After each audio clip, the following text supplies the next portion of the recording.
Doctor Manmohan Singh पूर्व प्रधानमंत्री आज हमारे साथ नहीं है, लेकिन उनकी याद, उनके किए गए कार्य हमारे देश के लिए हर समय इतिहास के पन्नों में स्वर्ण अक्षरों में लिखा जाएगा। हम तो उनका न्यूज़ या टीवी या मैगजीन में पढ़ते थे, लेकिन हमारे साथ वरिष्ठ पत्रकार है जो मनमोहन सिंह जी जब जमशेदपुर आए थे, टाटा स्टील का प्रोग्राम हो या चुनाव का समय में, उन्होंने सामने से रिपोर्टिंग किया है। जब मनमोहन सिंह आते थे, जब आप लोग उनसे बात करते थे, तो कैसा उनका व्यवहार था? वरिष्ठ पत्रकार ये टाटा स्टील में आए थे। मेरे को याद है कि जीआरडी में प्रोग्राम हुआ था और आर्चरी ग्राउंड में वहाँ आए थे, पौधारोपण वगैरह भी किए थे। उनकी आवाज़ इतनी मधुर होती थी कि आदमी को अच्छा लगता था, सुकून लगता था। जो कहीं चिल्लाते नहीं थे और जिससे भी बात किए या अपना संबोधन किए, बात तो बहुत कम थे, संबोधित किए थे तो बहुत अच्छे किए थे। उनका सबसे बड़ा पहचान है कि देश में पहली बार कोई वित्त मंत्री, मतलब वित्त विशेषज्ञ से प्रधानमंत्री बना हो और इतना बड़ा अर्थशास्त्री थे वो कि भारत का ही नहीं, दूसरे देश में भी जाके वो उनको आमंत्रित किया गया था कि आप हमारी भी अर्थव्यवस्था सुधारिए। ये बहुत बड़ी बात है कि कोई दूसरा देश तो वो बोल रहा है कि हमारी इकोनॉमी भी आप सुधारिए। तो इस रूप में तो वो हमको लगता है जगह जगह का इससे बड़े संभावना। आप लोग तो बहुत पुराने रिपोर्टिंग कर रहे हैं और पत्रकारिता में आप लोग का जीवन भी बीत रहा है, और हम जानना चाहेंगे कि वो 90 का दौर, जिस समय आप लोग जब पत्रकारिता करते हुए हम लोग बच्चे होंगे, लाइसेंस राज कम के और बहुराष्ट्रीय कंपनी का आगमन हमारे देश में हुआ, बहुत चर्चा होती थी, बहुत दंगल का आर्टिकल छपता था फ्रंट पेज में, टीवी में, इसी चीज़ का विचार विमर्श होता था। इस दौर को निकालने वाले ही मनमोहन सिंह हैं, जो हमारे देश को आज ग्लोबल स्टैंडर्ड पर लेके जाने वाले। तो उस समय का कुछ जमशेदपुर के इतिहास अगर कुछ याद है, कंपनी कैसे तैयार कर रही थी? 1991 का जो पीरियड था, 90 से 91 के बीच, वो पूरे ग्लोबलाइजेशन, जिसको आर्थिक उदारीकरण या वैश्वीकरण का नाम दिया गया अलग अलग तरीके से, उस समय सब कंपनी की स्थिति खराब हो गई थी। देखो टाटा स्टील, टाटा मोटर जैसी बड़ी कंपनियाँ भी उस समय रिसेशन का दौर था।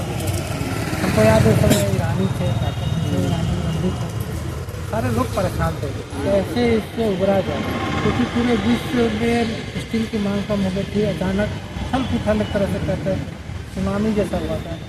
तो किसी को लगा कि अब उभरने में 10 साल लगेगा, किसी को बोल रहा था कि 15 साल लगेगा, लेकिन वो इतनी जल्दी रिवाइव किए। मनमोहन सिंह ने एक्सपोर्ट ड्यूटी को बढ़ा दिया, एक्सपोर्ट ड्यूटी कम कर दिया, इम्पोर्ट ड्यूटी बढ़ा दिया, मैंने एक करके स्टील का डिमांड को घरेलू मार्केट में बढ़ाने के साथ बाहर भी भेजने का अवसर दिया। और दूसरे देश से जो आयात होता था, खास करके चाइना से, चाइना का आदमी है क्योंकि वो बड़ा कंट्री है, ज़्यादा उत्पादन करता है, 7 गुना 8 गुना उत्पादन भारत का होता है। तो वहाँ से रोक करके यहाँ की कंपनियों को इस्टेब्लिश किया। जैसे हम लोग लोकल देखा तो टाटा स्टील और टाटा मोटर को बहुत संबल मिला इससे।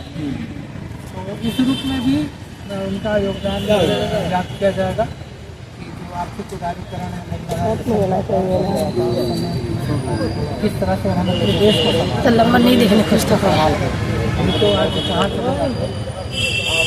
नहीं चलता, जानते हैं ना। उनका परमाणु संधि यूएसए के साथ, उनका सूचना अधिकार और उनका आपका कानून बना जो आज हम लोग देख रहे हैं, आपका फूड सेफ्टी एक्ट, यह कानून और आधार जो आज हम लोग डिजिटल युग में खड़े हुए, इनका योगदान कितना देश में है? क्या मनमोहन सिंह क्या इसमें कितना एक्टिव थे, कितना उन्होंने काम किया? देखिए, मनमोहन सिंह का तो स्पेशलाइजेशन इसी में था, फाइनेंस जहाँ जहाँ भी कमजोर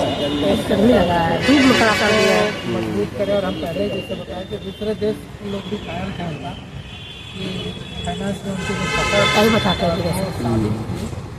चीज़ को बहुत कम समझ जाएगा। यही कारण है कि आज लोग उनको याद कर रहे हैं। प्रधानमंत्री नरेंद्र मोदी हों या राष्ट्रपति हो, ये तो सब प्रोटोकॉल में आते हैं, लेकिन विपक्ष के लोग भी उनकी सराहना कर रहे हैं।